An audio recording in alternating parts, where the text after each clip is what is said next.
देखिए,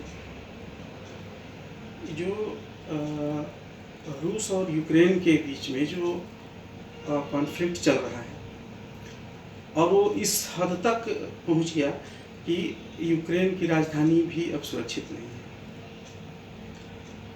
और news channel या जो अंतर्राष्ट्रीय राजनीति विश्लेषक हैं, वो सभी लोग अलग अलग एंगल से इसका विश्लेषण कर रहे हैं कि पुतिन के दिमाग में क्या चल रहा है, बाइडेन के दिमाग में क्या चल रहा है। पर जहाँ तक मेरी अंतर्राष्ट्रीय राजनीतिक समझ है, ये जितने भी बातें हो रही है इससे बिल्कुल हट के है। वास्तव में ये युद्ध क्यों शुरू हुआ? यूक्रेन को नेटो में शामिल होने और ना होने की बात को लेकर। और इस पूरे मामले को किसने इस मोड़ पर लाया? अमेरिका ने लाया। जबकि मैं बताता हूँ कि अमेरिका के लिए नेटो में यूक्रेन के शामिल होना या नहीं होना कोई मायने नहीं रखता। उसका एक अलग ही व्यू था, एक अलग ही प्लान था, और जिसके चक्कर में यूक्रेन फंस गया और यूरोपीय संघ, हाँ जी, यूरोपीय संघ बुरी तरीके से इसमें बेवकूफ़ साबित हुए। यूरोपीय संघ बेवकूफ़ साबित हुआ है। अब मैं बताता हूं कि क्यों यूक्रेन और यूरोपीय संघ बेवकूफ़ साबित हुए हैं और अमेरिका का व्यू क्या था। आप देख लीजिए, दुनिया में 3 देश जो है प्राकृतिक गैस के सबसे बड़े भंडार वाले देश हैं। रसिया, ईरान, कतर। ईरान पर ऑलरेडी सैंक्शंस लगे हुए हैं अमेरिका के, और अमेरिका के सैंक्शंस लगने की वजह से जितने भी यूरोपीय कंपनियां थी वो ईरान से बाहर चले गए। रूस जो प्राकृतिक गैस का सबसे बड़ा भंडार वाला देश है, उसका एक बहुत बड़ा हिस्सा जो है उसका खरीदार कौन है? यूरोपीय संघ, यूरोप के देश। यहाँ तक कि लगभग पूरा यूरोप जो है रूस से होने वाले प्राकृतिक गैस पर निर्भर करता है।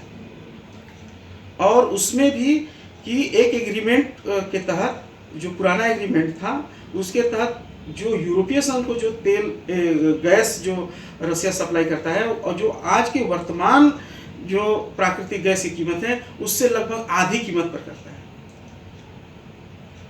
रसिया से लेके जर्मनी तक जो है गैस पाइपलाइन बिछा हुआ है, रसिया ने बिछाया हुआ है, और इस पाइपलाइन के जरिए जो है यूरोप को गैस सप्लाई होता है। अब अभी हाल फिलहाल में अमेरिका में भी तेल और गैस के भंडार मिले हैं, वो भी तेल गैस के निर्यातक देशों में शामिल हो गया है। तो मुद्दे वाली बात यह है, समझने वाली बात यह है कि अमेरिका को ये बात जो है हजम नहीं हो रहा था कि यूरोपीय संघ जो है या यूरोप के जो देश हैं वो रूस से प्राकृतिक गैस खरीदें। इससे रूस का एक आर्थिक लाभ हो रहा था, आर्थिक स्थिति उसकी मजबूत हो रही थी, और यूरोपीय संघ उन पर डिपेंड था, और अमेरिका के खुद के जो थे तेल गैस वो नहीं बिक रहे थे, और उसकी मंशा थी कि उसके तेल और गैस यूरोपीय कंट्री खरीदे। तो उसने एक प्लान बनाया, उसने एक मामले को दिया कि यूक्रेन को नाटो में शामिल करने के लिए, कि इस बात को लेकर रूस को प्रोवोक किया जाए, उसको उत्तेजित किया जाए, और किसी भी तरीके से मामले को इस हद तक लाया जाए कि रूस जो है यूक्रेन पर हमला करे और इसके बहाने रूस पर आर्थिक प्रतिबंध लगाया जाए। अब आर्थिक प्रतिबंध लगेगा तो उसका क्या असर होगा? आप समझ लीजिए कि जितने भी यूरोपीय कंपनियां हैं रूस में जो काम कर रहे हैं, इस क्षेत्र में जो काम कर रहे हैं, आर्थिक प्रतिबंध लगने का मतलब क्या हुआ? ये सारी कंपनियां क्या करेंगी? अब रूस से बाहर चली जाएंगी, क्योंकि रूस के ऊपर अमेरिका ने आर्थिक प्रतिबंध लगा दिया। अपना काम कर दिया। यूरोपीय संघ ने आर्थिक प्रतिबंध लगा दिया, कनाडा ने लगा दिया, ऑस्ट्रेलिया ने लगा दिया, मतलब उन सारे देशों ने लगा दिया जो अमेरिका के पिट्ठू देश ऐसे माने जाते हैं, अमेरिका के सपोर्टिव देश माने जाते हैं, उन सभी ने आर्थिक प्रतिबंध लगा दिया। और आर्थिक प्रतिबंध लगाने का मतलब अब उससे जो है वो व्यापार नहीं कर सकते, रूस के साथ नहीं कर सकते, डॉलर में नहीं हो सकता। तो अब यहाँ पर होना क्या है कि यूरोपीय कंपनियां जो है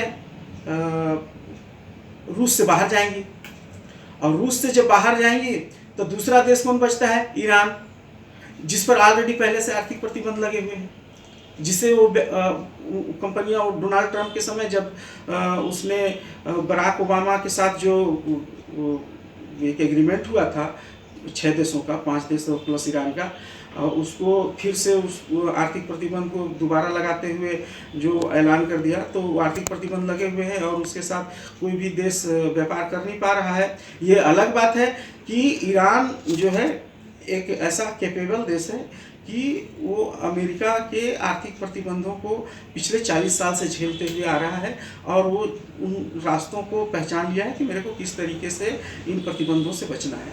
पर हमारा जो मतलब है वो यहाँ ये है अमेरिका की चाल को समझना। अमेरिका ने जानबूझकर इस पूरे माहौल को क्रिएट किया, और इसमें बेवकूफ़ कौन बना? यूक्रेन बना। आज यूक्रेन की राजधानी तक रूस की सेना पहुंच गई। यूरोपीय देश आर्थिक प्रतिबंध लगा के एक तरीका से कहा जाए तो अपने पैरों पर खुद कुल्हाड़ी मार लिए हैं, क्योंकि अब दोबारा जब ये गैस खरीदी की बात आएगी, भविष्य में कभी आएगी, तो रूस तो उस पुराने एग्रीमेंट के तहत उनको गैस देगा नहीं। अब वो नए कीमत पर जो अंतर्राष्ट्रीय मार्केट में जो गैस होगा उस कीमत पर ही वो देगा।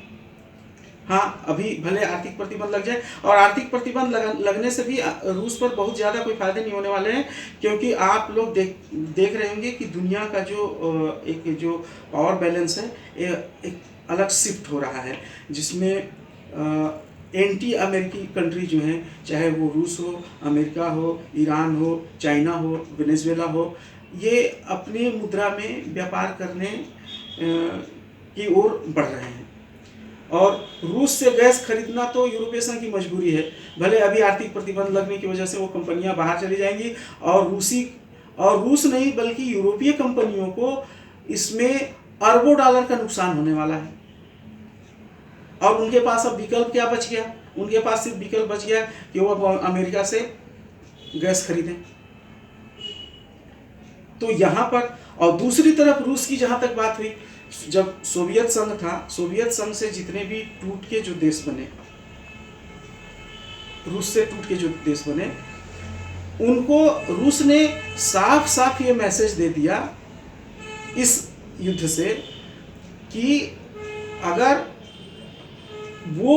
किसी भी तरीका से एंटी रूसी कैंपेन में शामिल होते हैं तो उनका भी वही हश्र होगा जो यूक्रेन का हुआ। उसकी क्राइमिया प्रायद्वीप को पहले ही वो ले चुका है, और अब जो है रूस के टुकड़े हुए, उसके 2 प्रांत को उसने तोड़ के अलग देश की मान्यता दे दी है।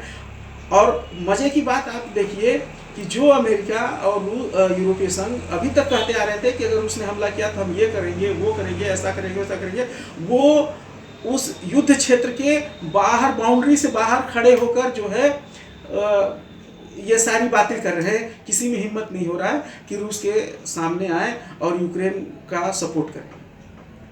तो ये साफ मैसेज उन देशों को भी रूस ने दे डाला कि अगर अमेरिका और यूरोप के प्रभाव में आकर अगर वो किसी भी रूस विरोधी कार्यवाही में शामिल होंगे तो सभी का वही हश्र होगा जो यूक्रेन का हुआ है।